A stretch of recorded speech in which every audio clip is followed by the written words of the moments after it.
بسم اللہ الرحمن الرحیم۔ السلام علیکم ورحمۃ اللہ وبرکاتہ۔ حکیم داؤد احمد خان بختیار مشرف کا ضلع گوجرانوالہ سے آپ کی خدمت میں حاضر ہے۔ امید ہے کہ آپ سب دوست خیریت سے ہوں۔ آج میں جو آپ کے لیے ایک نسخہ لے کے آیا ہوں یہ جگر کے متعلق ہے، جگر کی سوزش کے متعلق ہے، جس کو ہم کہتے ہیں لیور انفلیمیشن، جگر کی سوزش۔ اس میں جو عوارضات پیدا ہو جاتے ہیں ان میں سے چند کا میں ذکر آج اس ویڈیو میں کروں گا۔ دیکھیں، ویڈیو مکمل نہیں ہوتی، نہ ہی اس میں پورا مکمل علاج ہوتا ہے۔ یہ تو صرف آپ لوگوں کو سمجھانا مقصود ہوتا ہے کہ بیماری کیا ہوتی ہے اور اس سے ہم کیسے بچ سکتے ہیں۔ جسم میں گرمی ہے، سردی ہے یا تری ہے، ہمیں کس چیز کی ضرورت ہے، ہمیں کیا کرنا چاہیے، مقصد صرف ویڈیو کا اتنا ہی ہوتا ہے۔ اور دوسرا یہ ہے کہ ہمارے یوٹیوب کے اوپر چینل بنے ہوئے ہیں، میرا تو خیر یہی ایک چینل ہے، تو اس کو بھی ہم نے پروموٹ کرنا ہوتا ہے، رن کروانا ہوتا ہے۔ تو حقیقت یہی ہے کہ ویڈیو میں مکمل علاج نہیں ہوتا، یہ تو صرف ایک انفارمیشن ہوتی ہے، آگاہی ہوتی ہے، آپ لوگوں کے لیے علم ہوتا ہے کہ آپ کو بھی پتہ چل سکے کہ بیماری کیوں ہو رہی ہے اور اس کی کیا وجہ ہے اور اس کو کیسے روکا جا سکتا ہے۔ جیسا کہ آپ سب لوگ جانتے ہیں کہ ورزش تو صحت کے لیے بہت زیادہ ضروری ہے، کیونکہ ورزش سے صحت ہے۔ کھانا اعتدال کے ساتھ کھائیں، زیادہ نہ کھائیں، اور شام کو جب آپ کھانا کھاتے ہیں تو کھانے کے فوراً بعد آپ کو سونا نہیں چاہیے، بلکہ چہل قدمی کرنی چاہیے، تھوڑی بہت واک کر لینی چاہیے۔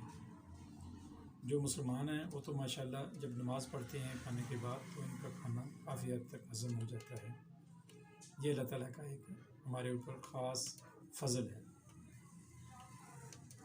چلیں، باتیں تو ہوتی رہتی ہیں، لیکن آج ہم نسخہ کی طرف آتے ہیں۔ میں نے کہا تھا کہ ہم نسخہ کے چند عوارضات آپ کی خدمت میں حاضر کریں گے۔ اس میں گردوں کی سوزش ہو جاتی ہے، گردوں کے اندر ورم ہو جاتا ہے، جگر کی سوزش ہو جاتی ہے، جگر کا ورم ہو جاتا ہے۔ اس سے پہلے کہ ہم نسخہ کی طرف چلیں، آپ لوگوں سے ہمدردانہ گزارش ہے کہ جو لوگ اس وقت نئے اس چینل کو دیکھ رہے ہیں، پہلی دفعہ اس چینل پر آئے ہیں، تو وہ چینل کو سبسکرائب کریں، لائک کریں اور اسے اپنے دوستوں کے ساتھ شیئر کریں۔ اور جو پرانے دیکھنے والے ہیں ان کا میں تہہ دل سے شکریہ ادا کرتا ہوں کہ وہ آلریڈی میری فیملی کا حصہ بنے ہوئے ہیں۔ تو جی، ہم بات کر رہے تھے جگر کی سوزش کے بارے میں، یعنی کہ لیور انفلیمیشن کے بارے میں ہم بات کر رہے تھے۔ اس میں آنتوں کی سوزش بھی ہو جاتی ہے، بعض اوقات جو سینے میں جلن ہو رہی ہوتی ہے، خشک کھانسی ہوتی ہے، وہ بھی جگر کی گرمی کی زیادتی کی وجہ سے ہی ہو رہی ہوتی ہے۔ تو اس کا علاج ہم کیا کریں گے جی؟ اس میں ہم جو خشکی والی چیزیں ہیں، خشکی گرمی والی ہیں یا خشکی سردی والی چیزیں ہیں، وہ ہم استعمال کریں گے۔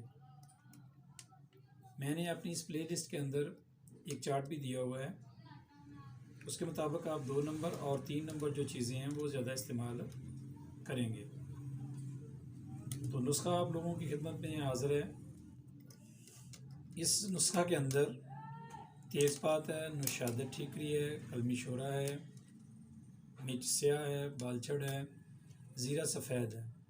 ان تمام چیزوں کا وزن آپ لوگوں نے جو لینا ہے نا، وہ 50 گرام لینا ہے۔ دوبارہ پھر میں ریپیٹ کر دیتا ہوں، تیز پات ہے، نوشادر ہے، کلمی شورا، مرچ سیاہ، بالچڑ، زیرہ سفید، ان سب کا آپ وزن جو ہے وہ 50 گرام لے لیں۔ اور ریوند خطائی بھی اس کے اندر ہے، ریوند خطائی جو ہے اس کا وزن آپ تھوڑا سا زیادہ لیں گے، 250 گرام آپ نے اس کا وزن لینا ہے۔ اب آپ پہ ڈیپینڈ کرتا ہے کہ آپ نے گرائنڈر کرنا ہے، پاؤڈر کرنا ہے، یا اس کو آپ نے ہاون دستہ میں باریک کرنا ہے، پیسنا ہے۔ لیکن پیسنے سے پہلے آپ اسے مصفہ کر لیں، تنکے مٹی اور جو بھی خش و خاشاک ہیں اس کے اندر وہ آپ نکال دیں، تو اس کو آپ پاؤڈر کر لیں۔ جب آپ پاؤڈر تیار ہوگا آپ کے پاس تو آپ اسے جار میں محفوظ کر لیں۔ اس کی جو خوراک ہے نا وہ آپ 3 وقت میں لیں گے، صبح دوپہر شام۔ 1 گرام اس کی خوراک آپ لیں۔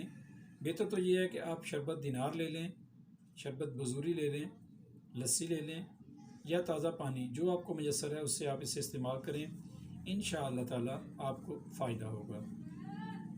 تو مزید ایسی اچھی ویڈیوز دیکھنے کے لیے آپ میرے ساتھ بنے رہیں اور میری فیملی کا حصہ بنیں، اور مجھے آپ لوگوں کی موٹیویشن کی ضرورت ہے۔ میرا بھی چینل نیا ہے تو اس کے اوپر اتنی پروگرس نہیں ہے، تو مقصد تو ہے آپ لوگوں کو بتانا کہ بیماری کیا ہوتی ہے اور اس سے کیسے بچا جا سکتا ہے۔ نسخہ جات جو ہیں وہ مکمل نہیں ہوتے ویڈیو کے اندر، تو اس کے لیے آپ کو کسی بھی قابل حکیم کے پاس جانا ہوگا اور اپنا مزاج وغیرہ چیک کروانا ہوگا، اور انہی سے آپ علاج کروائیں گے۔ ویڈیو کا جو مقصد ہے آپ لوگوں کو آگاہی دینا۔ امید ہے آپ بات کو سمجھ گئے ہوں گے۔ تو اب مجھے اجازت دیں نیکسٹ ویڈیو تک کے لیے اس دعا کے ساتھ کہ الحمدللہ ہم مسلمان ہیں، ہمیں چاہیے کہ ہم خود بھی نماز پڑھیں اور اپنے دوستوں کو بھی نماز کی تلقین فرمائیں۔ ربنا آتنا فی الدنیا حسنۃ وفی الآخرۃ حسنۃ وقنا عذاب النار۔ والسلام علیکم ورحمۃ اللہ وبرکاتہ۔